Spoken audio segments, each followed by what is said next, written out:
దేవుడు నిన్ను ఎందుకు ఎదురు చూడమంటాడు? అయిన యేసుక్రీస్తు నామంలో మీ అందరికీ ప్రేమపూర్వక ఏమైన సహోదరి సహోదరిల్లారా, మీరు ఎప్పుడైనా ఎలా అనుకున్నారా? నేను ఇన్ని రోజులు ప్రార్థిస్తున్నాను, ఇంకా సమాధానం ఎందుకు రాలేదు? నేను నిన్ను నమ్ముతున్నాను, అయినా నా పరిస్థితి ఎందుకు మారడం లేదు? ప్రశ్నలు చాలా మంది విశ్వాసుల మనస్సులో వస్తాయి. ఈ రోజు దేవుని వాక్యం మనకి ఒక అద్భుతమైన సత్యాన్ని నేర్పుతుంది. యెషయా 40:31 ఇలా చెప్తుంది, యెహోవా కొరకు ఎదురు చూచువారు నూతన బలము పొందుకుంటారు.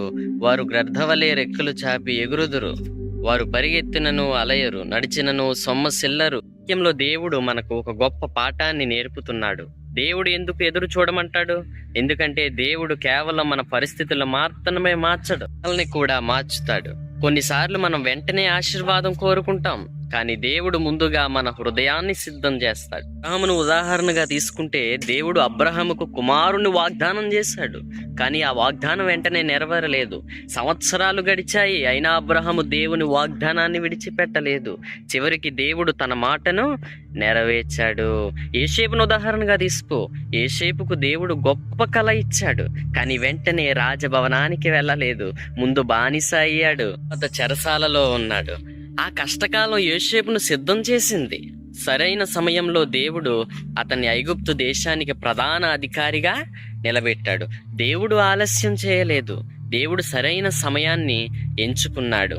మన జీవితంలో కూడా ఇదే జరుగుతుంది. మీరు ఉద్యోగం కోసం ప్రార్థిస్తూ ఉండవచ్చు, పరీక్ష ఫలితాల కోసం ఎదురు చూస్తూ ఉండవచ్చు, కుటుంబ సమస్య పరిష్కారం కోసం ప్రార్థిస్తూ ఉండవచ్చు, ఆరోగ్యం కోసం దేవుణ్ణి ఆశ్రయిస్తూ ఉండవచ్చు. దేవుడు మీ ప్రార్థనను వింటున్నాడు. ఆయన మౌనంగా ఉన్నట్టు అనిపించిన పని చేయడం ఆపడు. మనకు కనిపించకపోయినా దేవుడు మన జీవితంలో కార్యం చేస్తున్నాడు. నిరీక్షించే సమయంలో మనం ఏం చేయాలి? మొదటిది, ప్రార్థన ఆపకండి. రెండవది, దేవుని వాక్యాన్ని ప్రతిరోజు చదవండి. మూడవది, ఫిర్యాదు చేయకుండా దేవునికి కృతజ్ఞతలు చెప్పండి. నాలుగవది, దేవుని సమయాన్ని నమ్మండి. గుర్తుంచుకోండి, దేవుడు లేదు అని చెప్పకపోతే బహుశా ఇంకా కాదు అని చెబుతూ ఉండవచ్చు.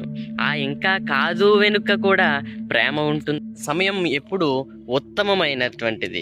ప్రియమైన వారలారా, ఈరోజు మీరు నిరీక్షణలో ఉన్నట్లయితే నిరాశ పడకండి. ప్రార్థనలు వృధా కావు, మీ కన్నీళ్లు దేవునికి తెలియకుండా ఉండవు. మీ విశ్వాసం ఫలిస్తుంది.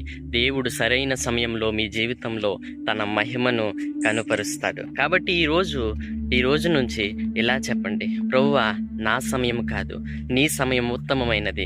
నేను నిన్ను నమ్ముతున్నాను. కలిసి అందరం ప్రార్థిస్తాం. అందరూ తలలు వంచండి. ఆశీర్వాదాలకు కారణభూతుడైన తండ్రి, నీ నామంలో ప్రార్థిస్తుండగా మమ్మల్ని జ్ఞాపకం చేసుకోండి తండ్రి. నిరీక్షణలో ఉన్న వారికి ప్రతి ఒక్కరిని కూడా నీ కృపను చూపించండి తండ్రి. అందరూ చాలా ఆశలతో మీ పైన ఎదురు చూస్తూ ఉన్నారు. మీ సమయానికి తగినట్టుగా వారి జీవితాల్లో వారికి కార్యాలను జరిగించమని ప్రార్థన చేస్తూ ఉన్నాను. వాళ్ళ కుటుంబాల విషయంలో అవనివ్వండి, ఆరోగ్యం విషయంలో అవనండి, ప్రతి అవసరత యేసు నామంలో మీరు తీర్చండి తండ్రి. మీ చిత్తము వారి జీవితాల పట్ల నెరవేర్చాలి తండ్రి. ఎందుకంటే మా చిత్తం ఏదో ఒక రోజు మాకు అపాయాన్ని తీసుకొచ్చేటువంటి విధానంగా ఉండవచ్చు. తనలో స్థిరంగా ఉండేటువంటి విశ్వాసాన్ని మాకు కలిగించండి తండ్రి. మీ పట్లే, మీ అందే మేము ఆధారపడుటకు సహాయం చేయమన్నాడు. యేసు నామములో అడుగుతున్నాను తండ్రి. ఆమేన్.